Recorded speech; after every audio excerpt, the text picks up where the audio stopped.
Yeah, today I have the incredible Omar Garcia. Good guy, fun guy. We just met. I think we spoke for the first time last week, maybe. And you were just telling a story, and I'm gonna have to ask. It's a good story, so I'm probably gonna ask you to tell it again. But gentleman that was on the show earlier, which those episodes should all be out by now. He introduced me to Omar. Jonah Pineda is an awesome guy as well. And so, yeah, if you don't mind, I guess just telling that story that you just told me off air. That was a pretty cute story. How you guys know each other, met, and you're able to work together for so long. Yeah, so John and I we met back in college about 10 years ago. We were both studying sports management, and I remember me and him were the only guys in the classroom that had a soccer interest. Everybody was either golf, tennis, or basketball. So we're like, okay, so we're partnering up for every project. Only Spanish speakers here, only soccer fanatics here. So it kind of ended up hanging out with him. Then we worked with us at the Strikers together, doing some ticket operations where we would put in crazy amount of hours. Sometimes I would schedule him to arrive at the office at 1 a.m. And I couldn't have done anything without him, honestly. The extra set of eyes and hands to help with everything. Unfortunately, second division soccer at the time didn't have a big budget. So the only way to compensate him was through our sponsors or whatever I got from them. I kind of just rallied on and gave back to Jonah to kind of keep him involved. Obviously, we ended up hiring him because he was amazing, and that kind of built onto our friendship. And 10 years later, he's going to my wedding, my bachelor party, and we stay in touch constantly. That is awesome. That's true. That's like relationships are incredible like that. Sometimes you meet someone somewhere and you won't know. But there's that feeling, mutual respect, mutual enjoyment, and look at that. It spans 10 years for you guys. It's turned, you got him a job in some capacity, I guess, and now again you guys are doing some incredible things. Obviously, Jonah's doing some amazing things with One Set Four with his marketing and branding, and you're doing some pretty cool things as well. And I'm very excited to get to talk about that. So, again, we have Omar Garcia, business development manager at Playmakers. You also already said it. You worked for the Fort Lauderdale Strikers, second division soccer team, soccer club, which is fantastic. And yes, I apologize. I'm going to call it soccer. I know it's football, but I'm going to call it soccer the whole time just because it's just what I grew It's up with, okay. I man. got used to it already. It's just what I grew up with. So I'll do my best, but I can't promise anything. So, Omar, my first question for you after that very cute story that you were able to tell, where does your love of sports come from? Oof, that I knew since I was little that I was not good enough to play in any sports. So I found that out right away. But I knew that I definitely wanted to be involved at some capacity. The two main things that kind of made me realize that I wasn't going to be a professional basketball player, football or soccer or whatever other sport.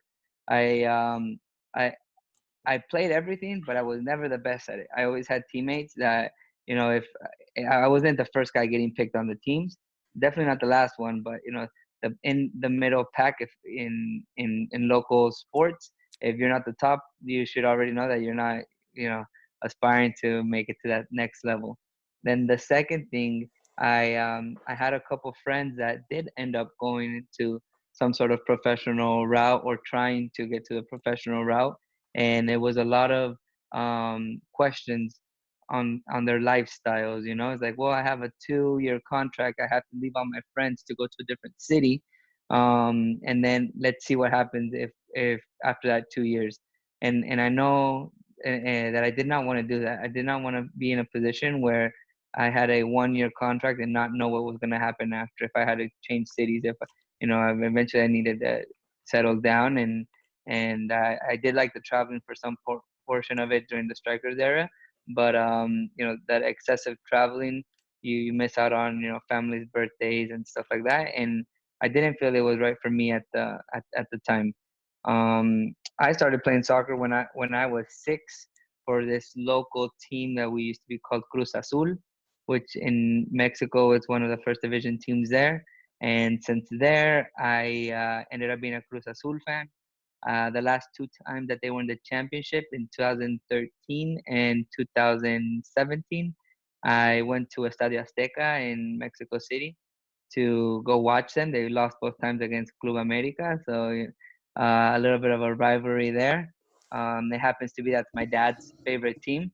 So sometimes we sit on the opposite edges of the table, and we just go back and forth, and the bonding that you have over soccer fights, it's like you can only compare with politics and religion, right? Yeah, you stole it right out. I've said that multiple times on the show. I mean, sports fandom. I mean, fan is short for fanatic, right? And the only two things that come close to sports fandom, in my opinion, at least, are religion and politics. 100%, man. And it's impressive. As you said, you started playing soccer at 6. So it's essentially, we're playing children's games. We're watching children's games on TV, just performed at a very high level by extreme elite athletes. But at the core of it, man, it's just a kid's game that we love so much, and for whatever reason, we get really into it. So sometimes it's fun to have those rivalries. Just as an example, a very good friend of mine went to a college that I truly despise. So anytime he comes home, we always try and watch one of those games just so we can just yell at each other for 3 hours, right? It's just, I don't know. There's something about it. We still love each other. I was in his wedding. He's going to be in mine in a couple months. So there's no love lost there, but it's fun. It's fun to root with a person. And it's also a lot of fun to root against people sometimes. Yeah, it's funny that you mentioned Mexico played against Colombia a couple years ago, and Jonah came over. He's Colombian, I'm Yeah, Mexican. So, it's like we hate each other for 90 minutes, and then we hug at the end, and we're ready to go down to the next activity. So that's kind exactly. of how it is in the soccer family environment. I hosted all the World Cup watch parties at my house No this way. last World Cup. So it's kind of just a continuous, nonstop soccer life for me. So just so you get a glimpse of my day to day, I have a 6 month baby that keeps me up all night. But eventually, when I go to sleep, I have to take care of the baby until 9 a.m., where I have to go to work for Playermaker, which we'll touch into that a little bit in a little bit.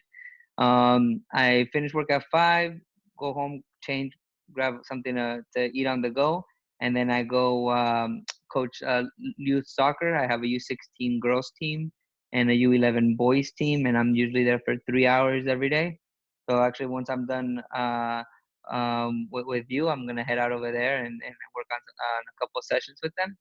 I come home around 10, and my relax time, it's either playing FIFA or catching up on what happened on the Premier League, changing my soccer fantasy football There you lineups go. and stuff like that.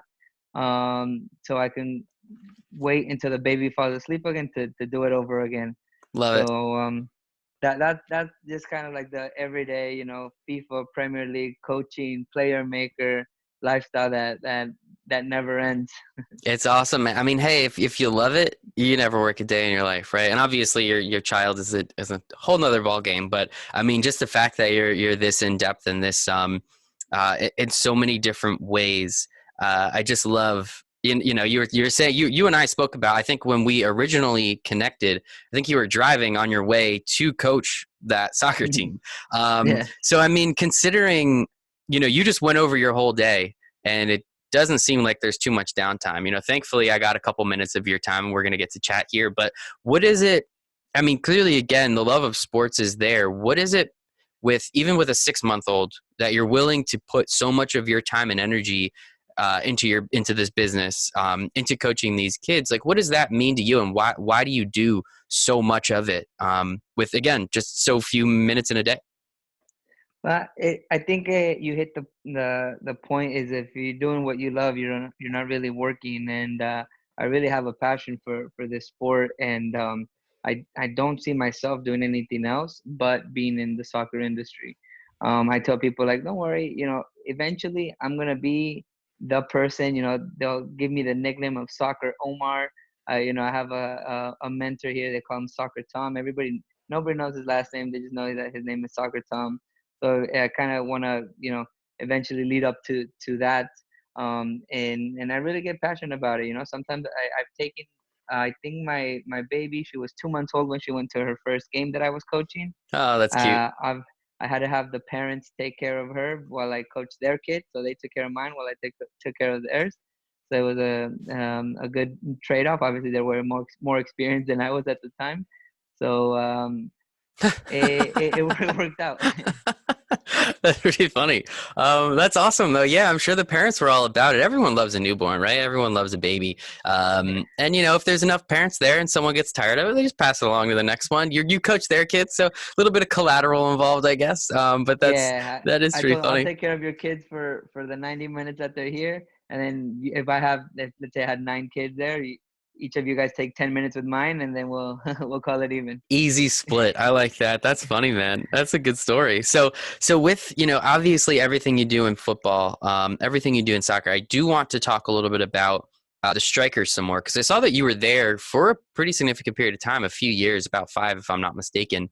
Mhm. You know, how great was it for you to be able to work in soccer, work with a team and do, I know you said the hours were crazy and you guys would show up at 1 in the morning and you couldn't quite, you know, give Jonah exactly his due until he was fully hired. But what was it like, you know, being able to work in the industry for a team in, you know, relatively close to your hometown for such a significant period of time?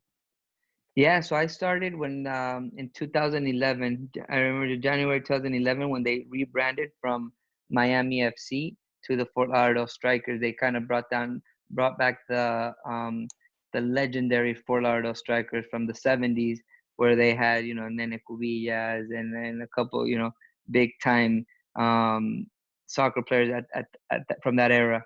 So they rebranded to play at the historic Lockhart Stadium, which now got torn apart about 6 months ago to build up the new stadium for Inter Miami, which is basically already ready to go. It's amazing how fast they build these It stadiums is nowadays. crazy. Yeah. Yeah. So with that, how was the environment? The only way to describe it is you you have like a family environment where people will go to bat for you um, at any time, at any moment, and that was the culture. The culture was like a locker room environment, you know, where if you needed help, people will go out of their way, like, oh, don't worry, I'll cancel my plans, I'll stay and help you. Um, that things that don't happen in other industries. I worked in the financial industry for 3 years, and it was not like that. You know, it's like, oh, I clock out at 5, I gotta go, I can't help anymore. And it's like, oh, okay, well, I'm gonna stay here for an extra 2 hours while you get to go home, or you know, it was very different. And in the soccer industry, you know, you go to lunch and you're thinking, like, hey, you know, that person hasn't gone to lunch yet. Let me bring them something on the way back, or you know, so what can I do to help the next person make their job a little bit easier? That's the most important thing that I can kind of recall is the environment, the you know, the helping of each other, and everybody growing together. All the guys that I work with at the Strikers, they're all doing other things in the soccer industry. If it wasn't the players, the coaching staff, a couple other employees, you know, they're working with big clubs like they're at Philly Union, they're in North Carolina, they work for CONCACAF, they're currently somehow involved with Inter Miami, you know, things of those sorts. Or you know, I'm Hmm. thinking about Hmm. different guys and where they're at, where they're headed, and what they've done. So it's good to see that we had the right group of people.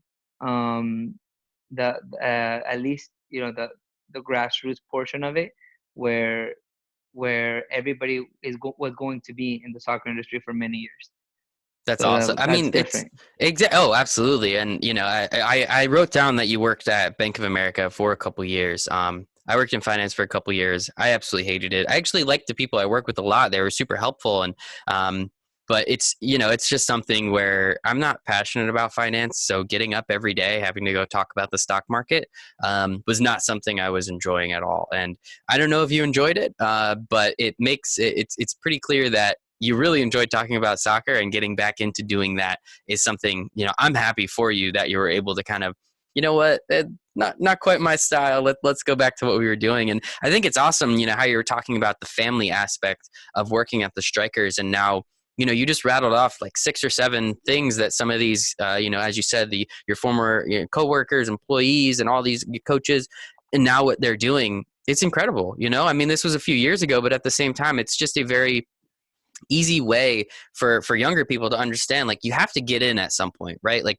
you're not going to go start working for the Yankees in their partnership department right out of the gate. That's not how it works. You're going to go work for the Trenton Thunder selling tickets, and it's going to suck, but you're going to love it, and you're not going to make that much money, but it's going to let you appreciate what you have to do, and you're just going to work your way up. That's just how sports works, because everyone wants to do it, right? Everybody wants to work for Inter Miami, as you were talking about. Everyone wants to work for CONCACAF. Like, there's so many of these jobs. You have to prove your worth along the way, and I just think it's awesome that you were able to do that, and all your friends were too. Yeah, and like you mentioned in the banking industry, it's not that I hated it. Yeah, I learned a lot from it, and it helped me eventually, with the soccer industry on talking, because a lot you'd be surprised how many soccer players don't know about finance. Oh my goodness, So yeah. if you could go back and give them little tips, and like oh, I want to buy a house, and you're like, well, you don't have any credit because you buy everything cash. Let's work on that first, Hmm. and things like that. That was very, very helpful. I did love working with my coworkers were pretty solid at the bank, but it was different. It's a different style. I actually ended up working at Bank of America through a soccer connection. No way. We had yeah, we had a group of cheerleaders that we started to do. I was doing community relations at the time for the strikers, so we decided to have a cheerleading group, and the main person involved there, she was like a district manager here, big time banker, which I did not know about until after I said, hey, I strikers got me out of here, so let's try to find the next project. Like, well, why don't you come and work at the bank? I'm like, well, you think you have that pull? She's like, well, hey, I am the pull. That's pretty funny. I mean, it's all about relationships, man. I mean, as you went throughout your career, especially with sales and everything, it all comes down to relationships, right? And Yes. yeah, I mean, I understand. I learned a lot working in finance. I liked the company I worked for. I liked all the people that I worked with. It was just the subject of finance is of zero interest to me. So being able to do this and talk to people like you about things that I love, is a lot more interesting to me, and I thoroughly do enjoy that. So you worked at the Strikers for a few years, took a little pit stop in finance for a couple years, learned a lot, and as you said, it's through a soccer connection you got the job, and with the information you got, you're now helping more people in soccer. So it's all worth it. It all has its reasons. So now you're at Playermakers, correct? Yeah. Okay. So it transitioned into, after the finance portion. I've been with Playermaker for almost a year. So at the time that the banking story ended, I figured I want to take some time. I'm gonna maybe take a year off. Hang out with the baby for a little bit, because I did not know what I was getting into. And I said, well, unless something really good pops up, I'm not going to be looking around for another finance job or another just job to get money. Is Hmm. a job that I wanted to do, which was the main component of it. So I told my wife, like, I'm just gonna hang out the house, I'll cook dinner or whatever, I'll have everything ready. I was basically a house dad for uh, I was maybe a month. And then one day she comes and says, hey, why don't you look for something and see what's out there? And I'm like, I'm not sure. This is kind of Uh, fun. I don't mind this is this. kind of fun. Yeah, let me take a little break. I've been working for 10 years straight, and she said, well, just take a look, see what's out there. So I kind of reluctantly go and check, and he's like, well, I didn't find anything. Well, what are you looking for? I'm like, something in the soccer industry, of course. Yeah, well, let me take a look. She just types in soccer in a job search website. He's like, check these people out. I don't know what it is. It says Playermaker. Have you heard of it? I'm like, doesn't ring a bell. What's it about? Doesn't say. It just says they need soccer people. So all right, let me just. I send the resume. I get a call the next day, and they say, hey, we see that you have some sort of soccer experience. Do you want to swing by tomorrow for an interview with the sales department? And I'm like, well, I didn't apply for the sales department job, but okay, whatever, I'll show up. And that was a call, maybe like I submitted the resume like at 10 p.m. 12 hours later, I get this call. And then 2, 3 hours after that, I get another call from Playermaker say, hey, we want to see if you're available to interview for the operations job. I'm like, oh, well, somebody else just called me. Like, oh yeah, different department, doesn't work out with one, it'll work out with the other, kind of thing. Um, So I show up, and it was funny. They were on a video call with I can't remember the guy's name, and he mentioned somebody in South Florida, and they're like, "Oh, you guys don't know that person?" And at that same time, that person was calling me to catch up. So No it, way. it was one of those like Yep. one in a million situations. And I'm like, "Oh, is this the guy you guys are talking to?" Like, yeah, why is he calling you? And, I'm not sure. Let's find out. And it was one of those lucky things that I caught their attention. Hmm. All right, sorry, I Yeah, got a you're good. phone You're call good. there. And then when I went through the first round of interviews, and it went fine, they called me the next day, and the guy that I interviewed, he's like, you seem familiar, and I'm like, I'm not sure from where, and maybe a week or two after I'm working there, I remember who you are, and I'm like, oh, oh, like I'm starting to think of all the Hmm. Yeah. crazy What did stuff I that do? like Yep. what did I do? And he said, no, look, whenever I was looking for an internship job, I submitted my resume to the strikers and I kept the conversation. I'm like, oh my goodness, let's see how this goes. And it was actually him asking like, hey, I found your information online. I'm trying to see if I can do something with the strikers. And then my response was, yeah, no problem. Let me help you out. Send me a resume. Talk to these three people. If it doesn't work out with them, call me. I'll help you out. So it was like you mentioned a couple of times already, the connection with the people, and he's like, that's why I said yes to the higher ups to kind of give you the green light for you to stick on board with us. No way. Um, yeah, so it goes back to the helping in the soccer industry. It goes around. What comes around goes around, and Absolutely. sometimes you're on top of the Ferris wheel, sometimes you gotta get down under. So you have to be able to to be in the right mindset at all times. So I did not know what I was getting into. Well, The wait, before I just want to make a point which I Yeah, think is awesome. I mean, um you could have easily just dismissed this person, right? They were looking for an uh, internship. You probably have an intern department. Hey, get out of here. You don't need to do that. But you clearly did the right thing. You were a good human being. You tried to help this person out. And look at that. A few years later, now this person can hire you for a job, right? Or yeah, they have the authority to yeah, say, hey guys, make sure this is a good person. Make sure to hire him. So it's just really it's awesome how a lot of those things happen. And that's just a great story or part of a story on how to say like just even if someone's beneath you doesn't mean you have to have power over them. Like you can just be a good person and try and help them, and if it works it works, it doesn't it doesn't. But all things come back around, right?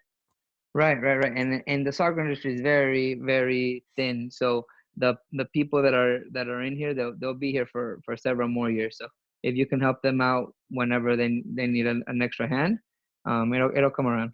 Absolutely, man. And I apologize for cutting off, but that was a great. I just wanted to make sure that that was highlighted because that's an incredible. That just highlights that you're a really good person, and I appreciate that. Thank you, thank you. Well, like going back to it, I did not know what I was getting into. I did not know what this company was. I've never heard of it. And while they're talking to me, when I first showed up for the first interview, there was a guy dressed in a suit, and he had a portfolio, and I saw he had his resume in his hand, and he was leaving. And I showed up to a soccer interview, with a soccer polo and Mm. dress pants or whatever. Like it wasn't a professional type of attire. Um, and then when I left, there was another person coming in a suit. So that kind of caught my attention. I'm like, well, what kind of job is this? What are they offering? What do they do? I go into a little office that they were sharing with a mortgage broker, and they had four desks, and you can right away I'm like, well, this is not a real job, this is like a startup, and let's see what it comes to. So we talked a little bit about their projections, what they do, and it ends up being that this is a company that's backed by Arsene Wenger, um, former Arsenal manager, legend in the soccer industry. And it was built by the engineer that designed OnStar for the cars, the Oh GPS wow, system. yeah. So he finished up the OnStar project, and he sold it to General Motors and all that stuff. And he's like, "Oh, I have all this knowledge on GPS related systems, and I have a passion for sports. Let me see how we can get this involved in soccer." And in the last 5 years, it hasn't been anything else but the vests that we see on soccer games. You know, the what we call the bras, the GPS bras. So he decided to do something different. He said, "Well, that's great for physical data. You know, how fast you run, how much you run, where you run to, but that doesn't do anything specific for soccer." So what Playermaker does is a technology that is a sensor that goes on your feet on each side. So it gives you technical data as well as tactical, not just the physical. So it's a little bit of a different product. I don't think there's anything else out there that replicates this. So it goes for basically all of the age groups, you know, because it'll go and tell you how many times you touched the ball in one session, what percentage was it with your left, with your right, who did you pass it to X amount of times, how many balls you lost, you know, what side of the field you connected with a little bit more. So your tempo, if you received the ball and you got rid of it in 1, 2, 3, 4, 5 touches, whatever it is. And at first I'm like, well, it's just statistics, right? And then it kind of went back and it reminded me of a couple games that I worked at for press box. Um, for international games. I remember I did a game. It was Mexico against Nigeria, I think it was, down in Miami, and they had 5 guys basically recording the same data that Playermaker was recording. So they had us there. You know, they fed us. Everything was awesome. You know, you got to watch an international game Hmm. from the press box, but it was all right. You count how many times this player touches the ball. You count how Oh, many times wow. there's a corner kick. You count the fouls, you count the shots, you had a timer where we had to click on which time, how many, whenever one team had the possession and stuff. I'm like, wow, you can replace all of these with this information and have it instantly. um so that's kind of what player maker is. I went in, and it was a small sided office. We had about 5 employees at the time, and this was in March, and the company had just started in January with their operations in the U.S. Hmm. So they had already been operating from where the first office was in Tel Aviv in Israel, 3 years ago, 3 years back. Then they had so much success with all the professional teams in Israel, they opened the second headquarters in London. So then they worked on Premier League teams, and now the third office was just opened January, February of this year, of last year, in South Florida. So what we do now is regionally based. Is Tel Aviv takes care of Africa and Asia, London takes care of Europe, and then we take care of North and South America. So now the client list, you know, it's most of it is professional teams Hmm. from all different countries, international teams, college Division 1, Division 2, NAIA teams, youth teams, high schools, anything that's soccer related. Then there's a way that you can gear the system for the data manipulation on their side. That's incredible. That is intense data. You know, like so with analytics. So I am a very big baseball fan. So I mean, I could be wrong, but I always felt like baseball kind of was ahead of the curve when it came to analytics and metrics. I mean, Moneyball. I'm sure you being in the analytical industry in sports, you've either heard of it or read the book or watched the movie in some capacity. Great movie if you haven't watched it. Brad Pitt's fantastic. Definitely So is watched it. Jonah Definitely Hill's watched great it. too. Everyone kind of forgets Jonah Hill's awesome in that movie. But He's the best um, one. but it's just, you know, with analytics and sports, one thing that, you know, I never really, you know, you're hearing it a lot more in, you know, American football now and basketball a few years back when everyone was like, wait, 3 points is 50% more than 2 points. We should take more of those shots. You know, it's just one of those obvious things that eventually does happen. So with, you know, how long have analytics been around in soccer? I mean, statistics have always been there, but how long has this type of analytics and metrics and really deep seated knowledge, how long has this been around in soccer for?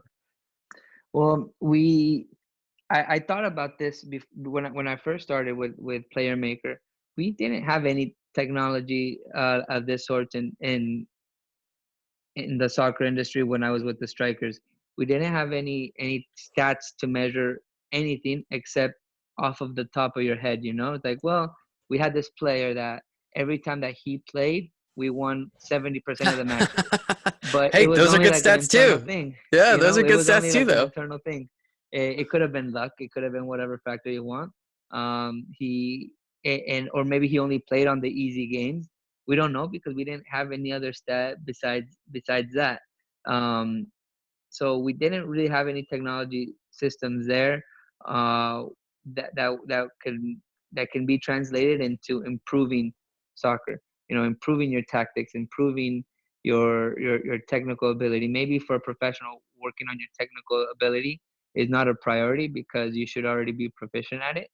But the tactical structure, let's say, I'm gonna go in full soccer nerd right now, but if you're working on a 4-3-3 formation with your wingers being inverted leg usage, so a left winger being a right-footed player, then you would want to not maybe whip in crosses. You want to cut in with your right foot and then take shots on goal.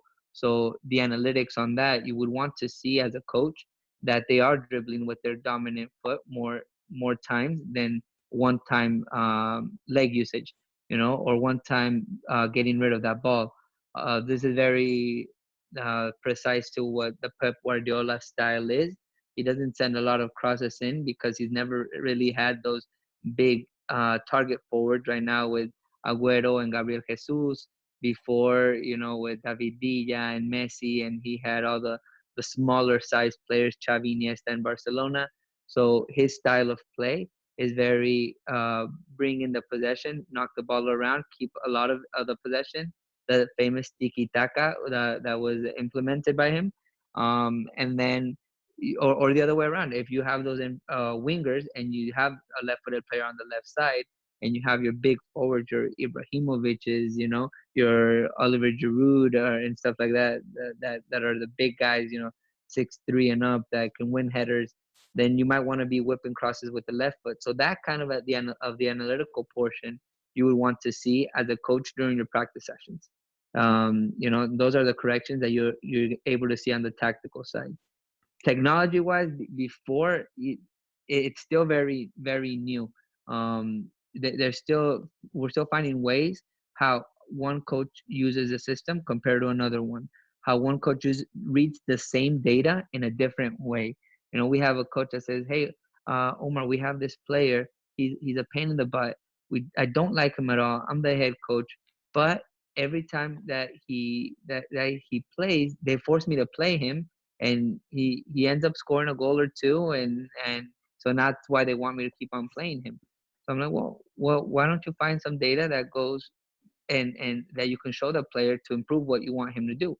So yes, if he was playing full time every game, scoring one goal every other game or whatever it was, but his distance ran, or you know, the technical portion of it, he was only using one foot. You're able to make corrections on those things.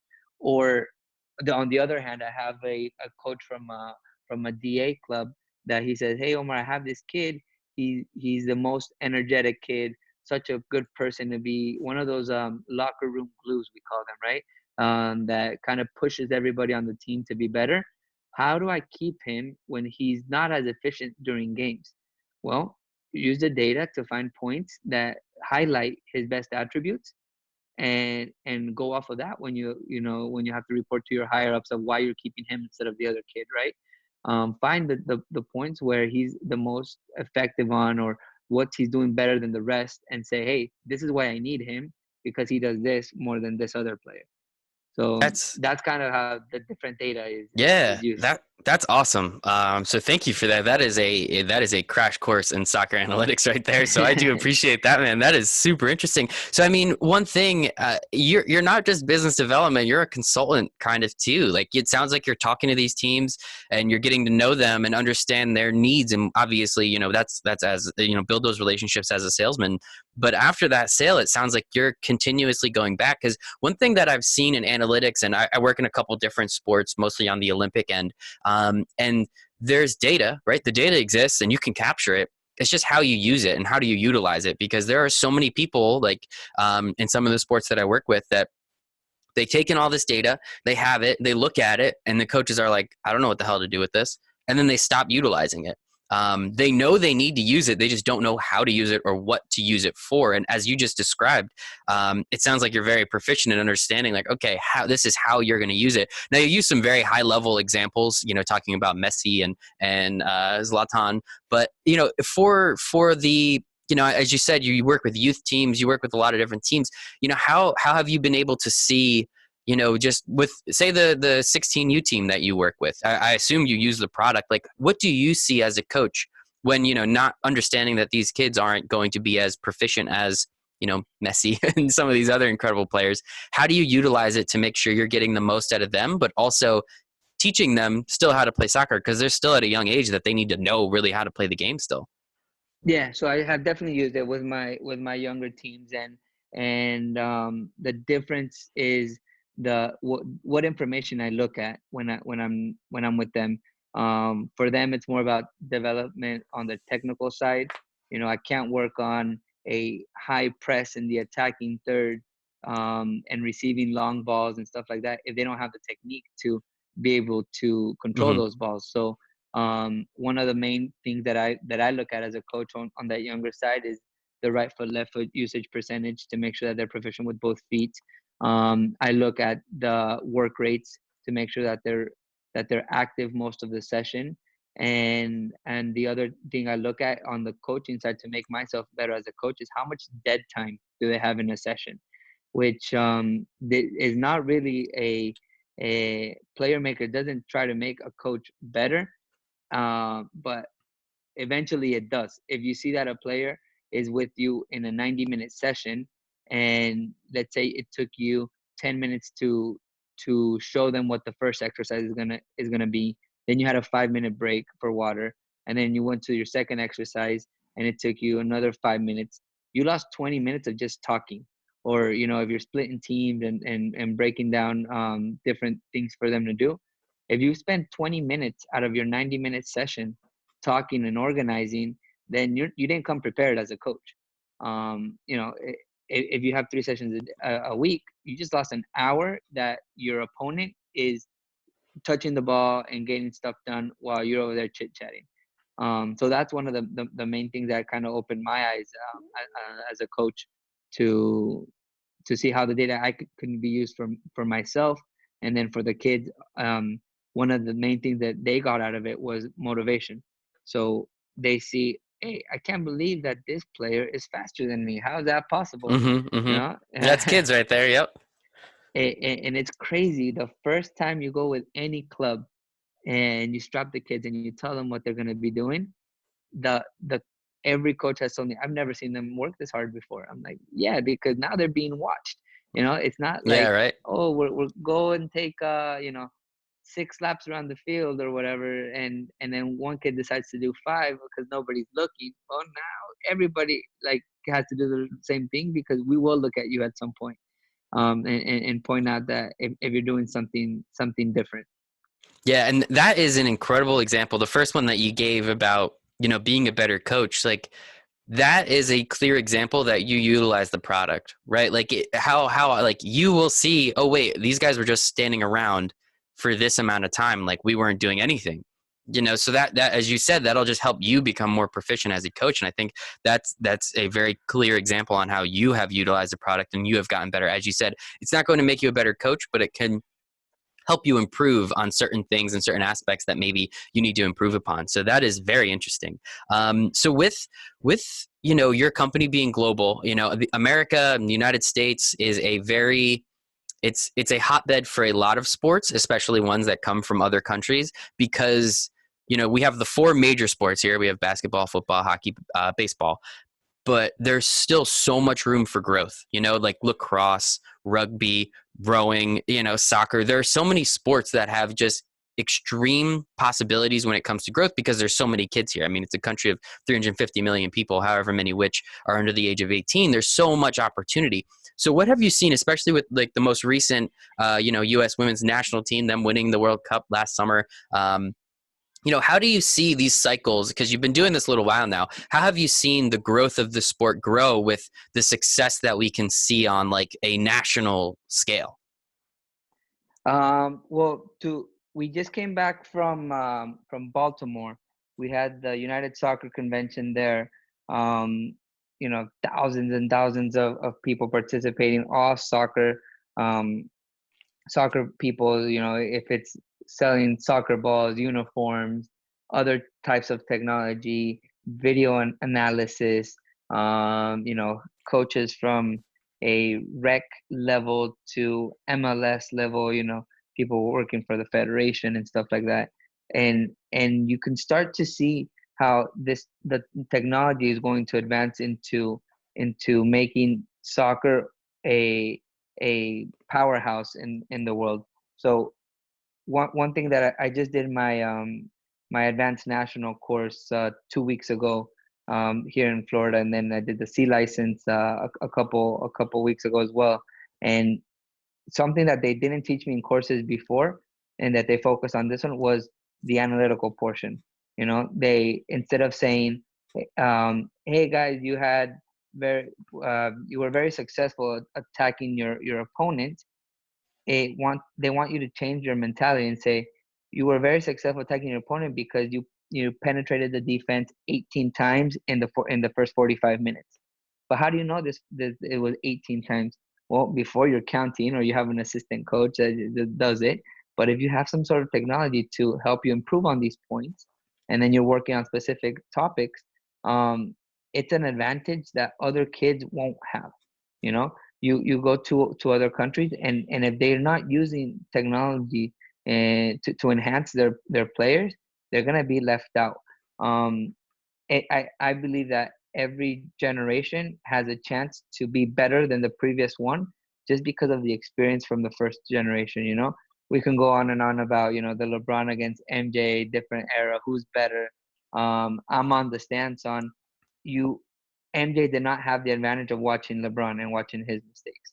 So then LeBron had the advantage of watching MJ and seeing what he can do. Same thing with the soccer players. Is Messi better than Maradona? Is Ronaldo better than the other Ronaldo? How do you really know who is the best?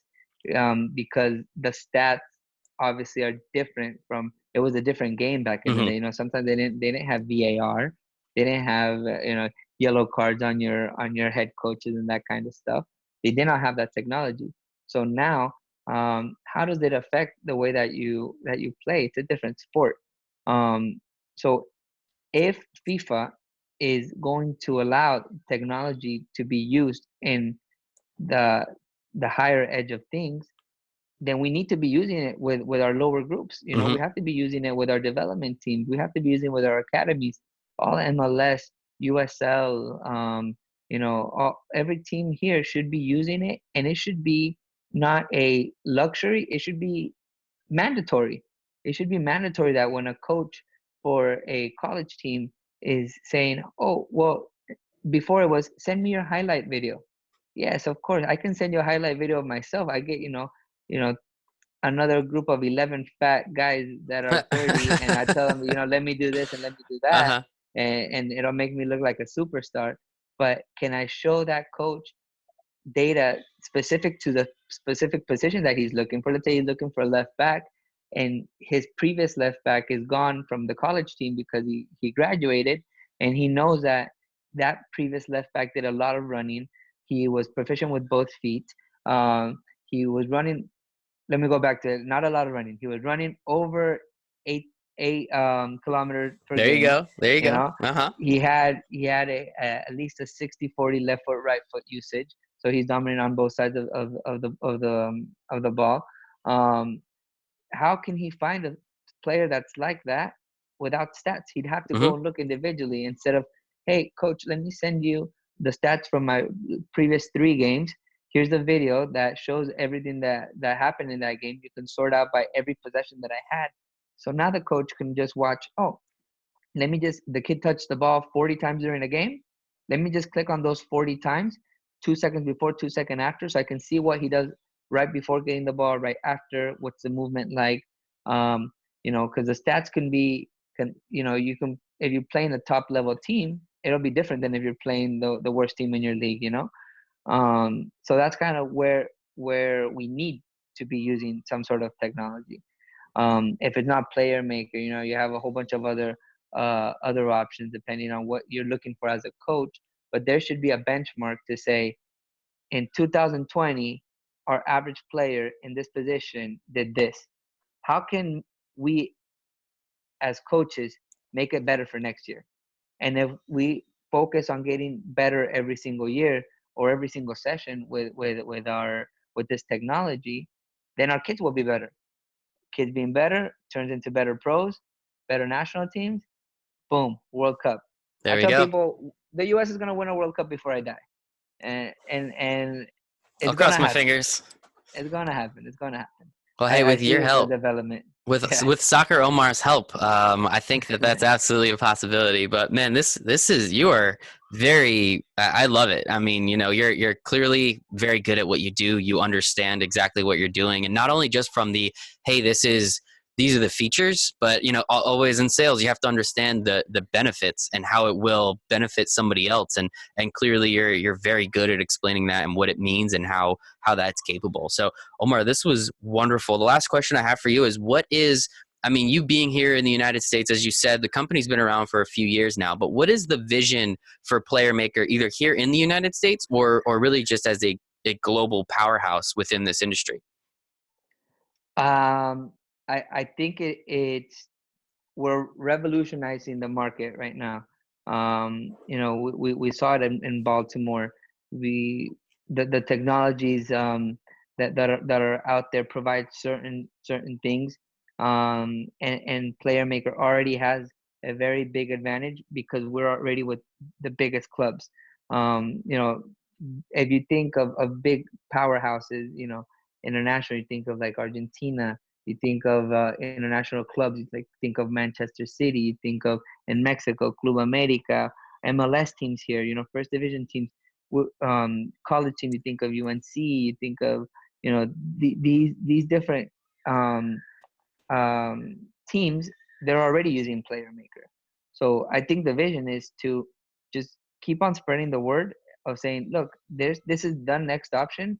If you don't, the main thing that kind of been that's kind of been a rebuttal on why people don't use Player Maker. Oh, sorry, we already have some sort of technology. I'm like, well, okay, so why can't you change your technology? Well, we have a contract with them, or you know, my budget cycle doesn't open up until X amount of time, and we get calls back from these people saying like, hey, my budget opened up again. Now can we go ahead and revisit this technology, and because we're comparing it to the one we had before. You know, we have now a sports scientist because we find the value of the statistical portion of in the game. Um, you know, it's easy to use. It's easy for a coach to go into a youth team and say, hey, this is what we're using. Kids, strap yourselves. You know, 12, 13-year-old kids are able to do it. So you don't have to hire anybody else.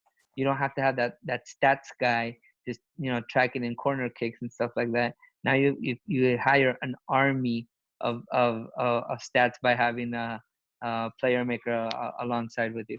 I love it, man. It is great. It is awesome. The way you're describing it, you make me want to play soccer now. And maybe I want to form a team so that we all can use this and see how bad we are. But one thing I do want to point out that you said, and it makes a lot of sense, you know, hopefully that should be mandatory. It should be a requirement for a lot of these younger teams to have this type of technology and utilize it so that way we can get better and we can win that World Cup eventually. I mean, it seems like the women have that down, which is awesome. But it would be nice if the men won as well. And you know, I think by getting kids and younger, you know, athletes to start utilizing these things, this type of technology from a young age, it's just second nature. So by the time they move up, you know, if they're going to want to go to the schools that have it because they've been used to it, right? They want to then go to the clubs that have it because they're used to it and they understand the data and they understand how they can get better from it. So I think it is very important for the youngest and the younger kids to start using it because that helps their curve significantly from a young age. And I think that's, you know, obviously something very important, but obviously we also want to make sure that the MLS teams that you've been talking about and, you know, the UNCs of the world are utilizing it as well, because there's a lot more money on the line there. So Yeah, just a couple different things going around, but Soccer Omar, this was absolutely fantastic. That's all I have for you, man. Very excited, very grateful for this conversation. It was absolutely wonderful. Thank you so much for your time, man.